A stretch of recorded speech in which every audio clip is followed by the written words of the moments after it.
there. This is Straight Talk, no sugar added. I am your host, Nina Perez, and we are here to discuss life topics to challenge and transform your thinking. Let's do this. So today I wanted to introduce you to someone who is doing amazing things out there, and I wanted you to know a little bit more about her. So her name is Daiana Negron, and she is a Taíno healer, entrepreneur, and a mentor, and she uses her gifts to impact the lives of people residing in Puerto Rico, in Connecticut, and New York. She has founded an organization called Journal of Hope. This is a community where young people can unlock their imaginations and explore their feelings through the power of writing, which I think is very powerful. So, Daiana, thank you so much for being here. And I wanted you to kind of introduce yourself to our viewers and just kind of let them know a little bit about who you are. Well, hi, Nina. Thank you for Hi. having me on your show. It's wonderful to share space with you. Thank you. I'm Daiana Negron, the founder of Body Therapy by Day and Journal of Hope. I'm an intuitive healer that uses massage therapy, energy healing, and indigenous practice to assist the human's body organic healing process. Healing my body with self-care practices is a vital aspect of my life. And Mm. through my practice, I'm able to share the knowledge with the community. So as a community leader, you can find me advising, mentoring, and volunteering for different organizations. One of them being Journal of Hope, like you mentioned, which was established in 2018. In 2018, I made a commitment to enrich our youth through journaling, a simple tool that once carried me through some really difficult times. I deeply believe in the importance of empowering people to enhance personal development and creating a positive chain reaction that we most definitely need in this world Yeah, right now. for sure. That's really powerful. So what made you want to go into doing the youth? What connected you to that? Well, first of all, I am a mother of three, and being a role model and a mentor to them kind of enhanced this desire to do it more in an outreach setting. So I do volunteer for organizations within the Stanford community where I'm either teaching wellness practices Mhm. or I'm teaching them about trade work, right? Especially with middle school and high schoolers, and also just sharing my knowledge. I think it's key that when you learn something, you Mm. also share it forward.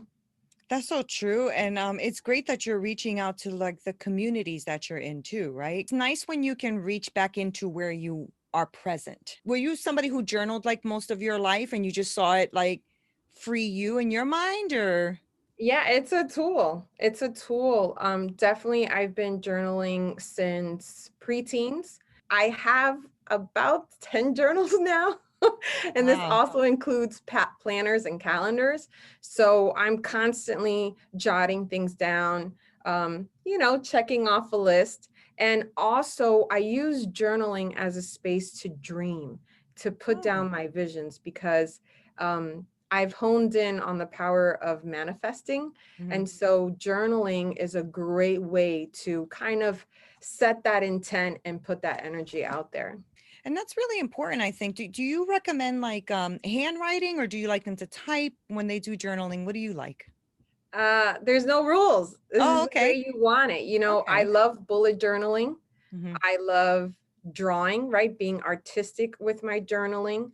I like the structure of a planner. So there is no right or wrong way of doing Oh, it. okay. Something that I really want to introduce is how to create a vision board within a journal, right? And Okay. so that's how you include the how to. So that's a great way to do it. So it's not just words on a paper or on a screen, but also you can integrate other ideas and thoughts. Yes, there's Yeah, that's no really right or great. wrong way to journaling. That's really great. I like journaling as well. It actually helped me. I wrote an autobiography and I was able to pull all my old journals from Mm, years. And wow. I forgot moments. You forget Mhm. special moments or special thoughts you've had in your life or things you've wanted to do and you let it go to the wayside. So you're right. I think journaling can be a very powerful tool in someone's life for sure. Yeah, and it, Um, like you said, it provides a timeline. Mm-hmm. And it also shows you how far you've come. Mm-hmm. We need more of that reinforcement within ourselves. That is so true. And it's now that I'm older that I look back and I say, wow, I've been through so much. But going through it to me is the powerful part because you're Yeah. actually going through, Yeah. right? When you say that you want to reach the youth, and I know that you had used the words that you want to provide teaching tools and lessons on self-regulating. So I Mhm. wanted to touch on that a little bit. Like when you say youth, what are you working like what age range do you feel like is a good time to start journaling? Like what's, a good place? And also maybe give us a little bit of an idea of what self-regulating is. A great time to start journaling is early on, like elementary school. And it is a practice that they do to increase the kids' vocabulary, self-expression, and just get comfortable with, writing, right? The Mm-hmm. pencil in the hand and putting it to the paper. So we offer our services to school-age children, and that ranges from elementary school to high schoolers. Okay. And in regards to your question with self-regulation, it's a core method to monitor and manage emotion, thoughts, and energy levels. And so we're inviting our youth to explore their feelings and thoughts through the power of journaling. Because keeping a journal, is a great way to develop self-awareness Mm-hmm. and sharpen communication skills. Yeah, and I think that now it feels to me like the youth are losing a little bit of that art when it comes to, writing, thinking things through logically. I think that at least from what I'm experiencing with the youth that I have around me, Mhm. whether it's nieces or nephews or, cousins or things like that, I just realized that they're very impulsive, Mhm. right? And most of us are. I mean, when we're young, we're very impulsive, But I think now with the bombardment, right, of social media and mainstream and all that stuff is coming at you in such high rates Mhm. that I think it's so important. And that's why I really wanted to talk to you because I think it's important for them to sit down and actually regulate what they're processing, right? Because sometimes you're processing all this information and then you have to do something with that, you Yes. know? Yeah. That's where I think it comes into play with maybe they get angry or frustrated, Mhm. because Yeah. they're not able to put that down on paper. So I think that's important. And I also think that what you said earlier was a very big key, which was, expanding their vocabulary, Mhm. knowing who they are. So have you had already like these workshops with the youth, and what has been like the most impactful thing for you? Um, I will say this, the most impactful piece came prior to offering the programming. And it's back in 2018, I believe it was, when we were asking people to donate journals. Oh, And the people that were donating the journals were self-reflecting. And they were like, wow, like you're making me think about me at that time and what advice I would give myself in that time and what advice I mm, could give the mm, kids in that time. And for me, that was this wow aha moment. mm. This is bigger than journaling, was because the donors were being impacted.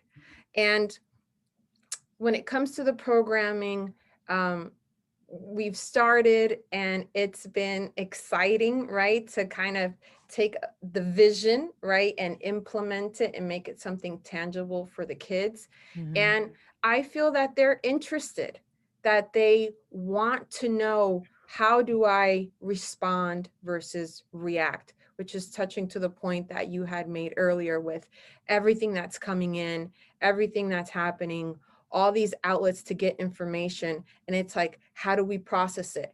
And journaling is a great way to do that. And sometimes say what you can't say out loud. Right, right. So when you are teaching the workshop, do you give them like a guideline on how it is you think that the most effective way of journaling, or do you have a step process that you teach? Well, we're more guided in providing them a curriculum with information that can transform them. And Mm-hmm. then we're giving them prompts. But Oh, how okay. that journal looks like, that's there.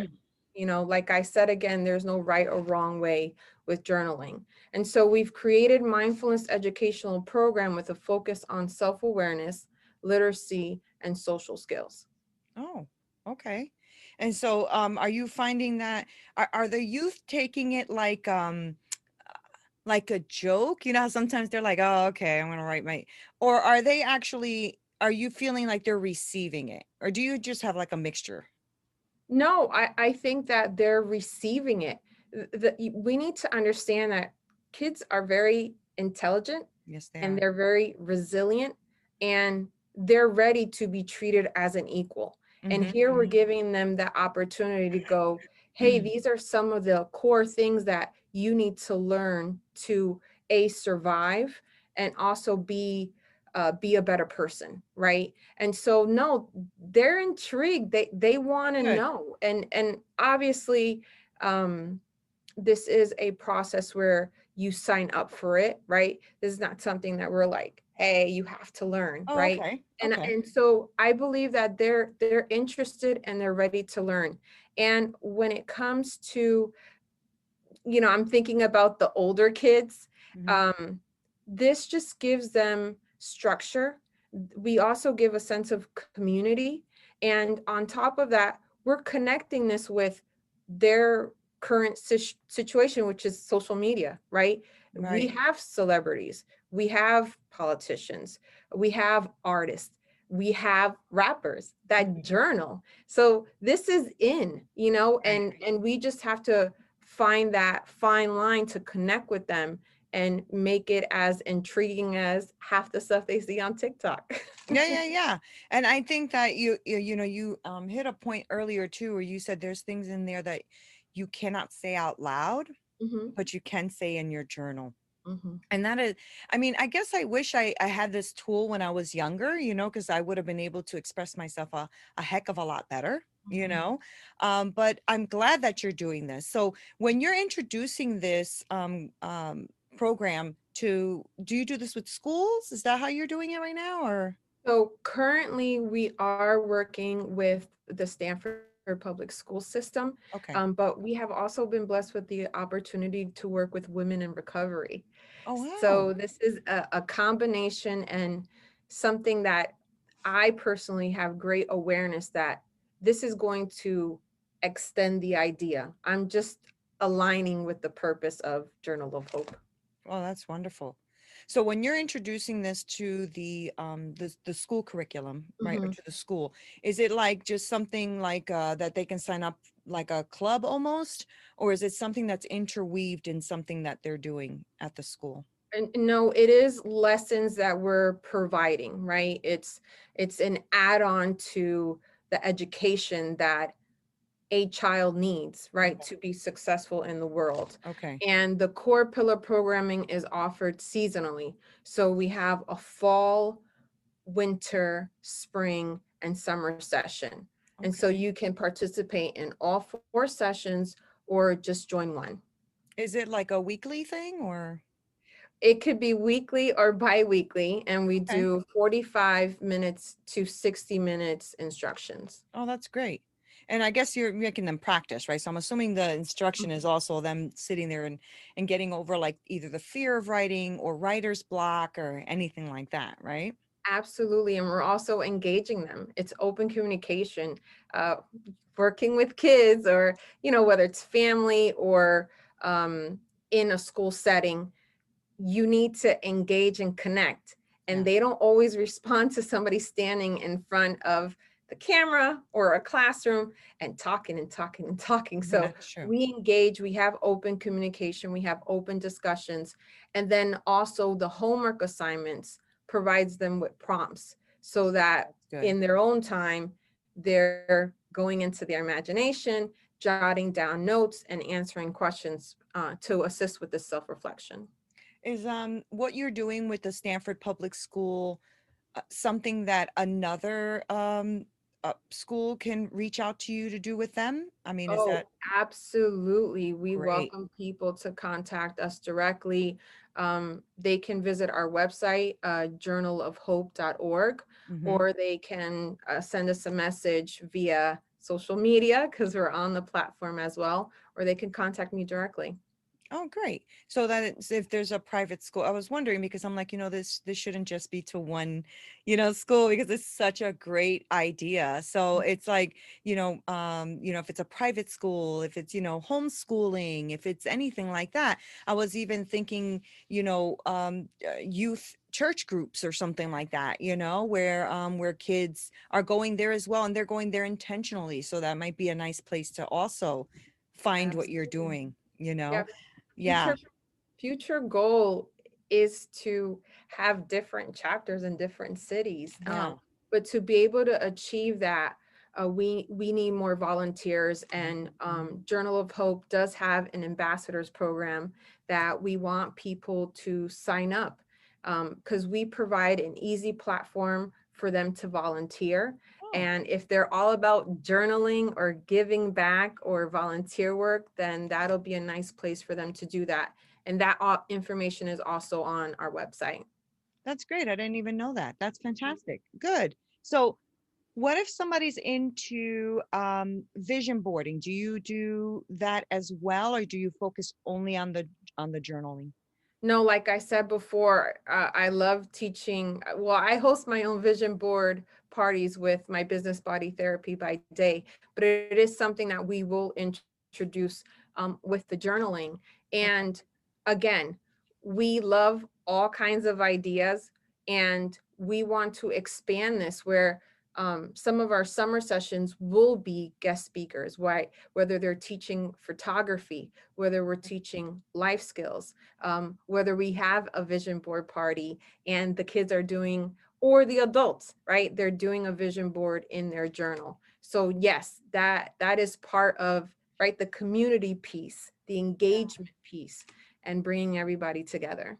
Well, can I ask you how you got started in all of this? Did you just decide one day, I'm gonna make a business out of this? This is what I'm gonna No, I didn't want to add anything else to my plate.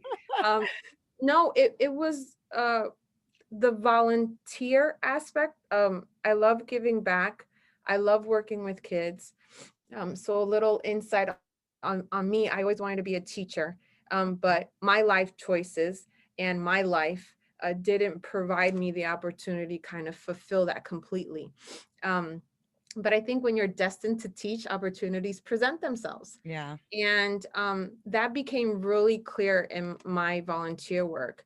And so, like I had stated earlier, I do a lot of volunteer work at Stanford Public Schools and after school programs. Hmm. Um, and I went to a middle school in Connecticut, and I'm there teaching trade work, right? Because I'm a licensed massage therapist.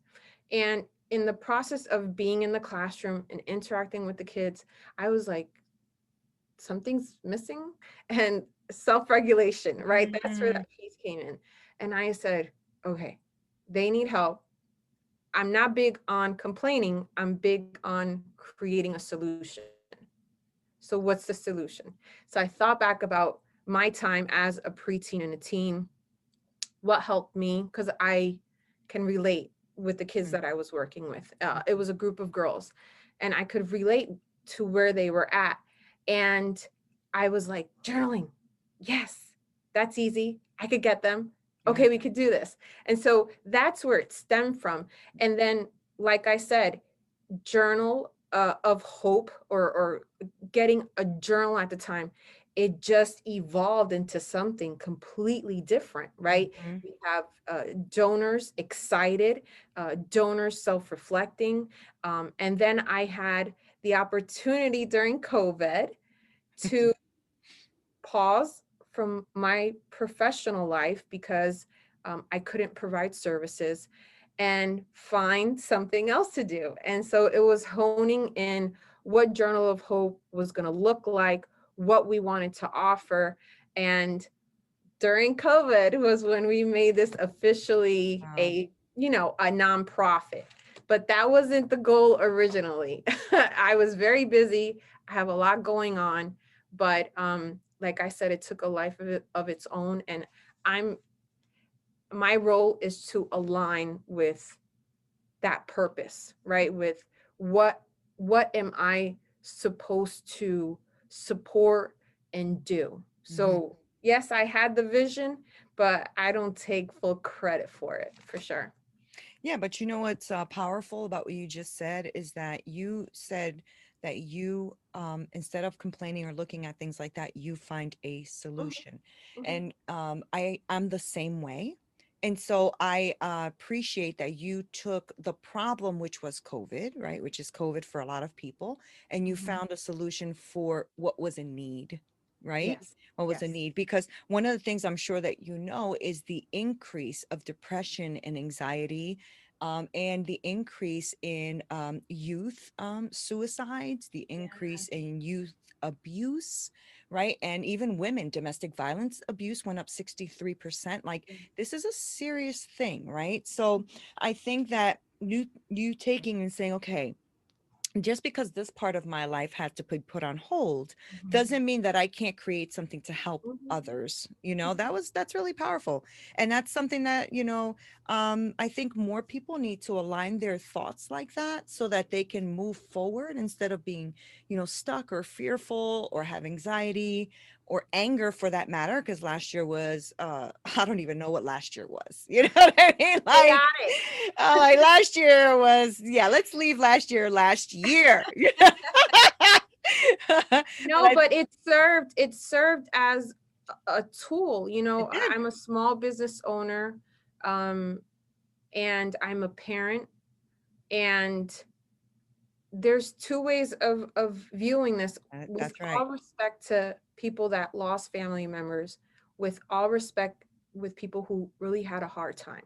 Yeah. There's always two ways to view things, and you have to make the decision Right. to go, I'm going to be grateful. I'm going to create healthy and happy habits to sustain me. Hmm. And I'm going to check in. I'm going to pause and go, how are you doing today? And yes, we need more of that. And, Hmm. yeah, COVID kind of highlighted it. But prior to COVID, we were right there too. I know many 20-year-olds who are taking medication for stress, Yeah. people who are suffering from anxiety. Like you said, these rates for mental health within the youth, they've been going up for a few years Oh now. yeah, yeah, for sure. So, yes, we need to provide more education, uh, better vocabulary, Yeah, and tools on how to flow with chaos. that's good. Ooh, that's good. I Maybe like that. Flow with chaos. are That's we going to good. start tweeting it? Exactly. Hashtag flow with chaos. Because that's really, and it's what you said really rings true to me. I think that one of the things that has changed my life in the past, few years is changing my attitude to gratitude. I Mm, think that's the first thing you said, and that like really struck with me because I feel like I have 1,000 opportunities to complain. I mhm. think we all do. We have a million opportunities that'll come to you every single day to complain.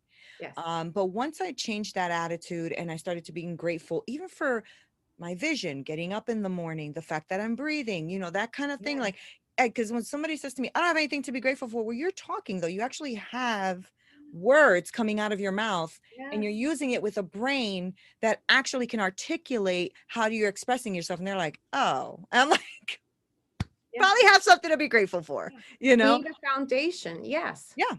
Hmm. Yeah, I think that that changes your perception. Like you said, you can always look at things two ways, Hmm. right? And I agree with you 100% that an attitude of gratitude is the way to start. And Yes. even if it's just a little thing, just find a little thing. And then before you know it, you're like adding to the list. It's like Yes. 10 things and then 20 things and then 30 things. And you're like, and then it really does become a discipline. You have to discipline yourself, you know? It's a lifestyle. You Yeah. come out of the list, right? The mental list, and you just arise or become this moment of straight gratitude. Yeah. You don't need the list anymore. But this is a habit that we need to create. Yeah. And gratitude, first thing in the morning, is a great way to do it. And I'll say this, there's a lot that we want to do, and we need to take it step by step and create tangible goals that we can obtain based on like our family dynamic, our careers, our time. Like, be realistic, and any little step, especially just with the gratitude one, is enough. Yeah. And then you just add on once you master it. That's so good what you just said, because I think that a lot of us really do think about things way too big, Mhm. and we either shut down because it's too big, right? Mhm. Or we get frustrated because we're not there fast enough. Mm. And what you're saying is very key. Like, just take your time. You'll get there. Just take Yes. your time. Yeah. And I guess that's, to your project with the journaling too, is take your time, Mhm. journal. Mhm. You'll get there, Yeah. and that's really powerful. And I want to thank you very much for taking the time to be on my show. And I Mhm. hope that I can have you back, because I'd really like to know more about the Body Therapy by Day and Yes. what you do there, and how that can help you mentally and physically and emotionally and spiritually. I'd like to know more about that. Would you do that? Would you come back on one day? Love to share. We'll love to Good. share. We'll make everybody whole again. Yeah. Yes. Good. I love that. All right, Diana. So I want to thank you for being here. I want to just let everybody know how to get in contact with you. So it is Daiana Negron, and you can email her at Body Therapy by Day, which is DAI.com. I'm sorry, at gmail.com. And her website is journalofhope.org.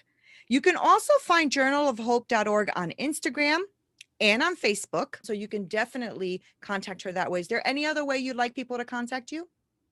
They can also see the website for bodytherapybyday.com. Good. And I will let you guys know that I'm going to have her back on. I'm going to make sure she gets on here. And when she does, she will talk about that holistic lifestyle, because I'd like to know more about it too. I don't know too much about it. So I think it would be great to know more about that, and to also have people connect with you in that way, and see how they can come visit your shop, or see how you work that out. But I'm looking forward to that. So thank you so much for being here. Thank you. And thank you guys so much for watching. This is Nina Perez at Straight Talk, No Sugar Added.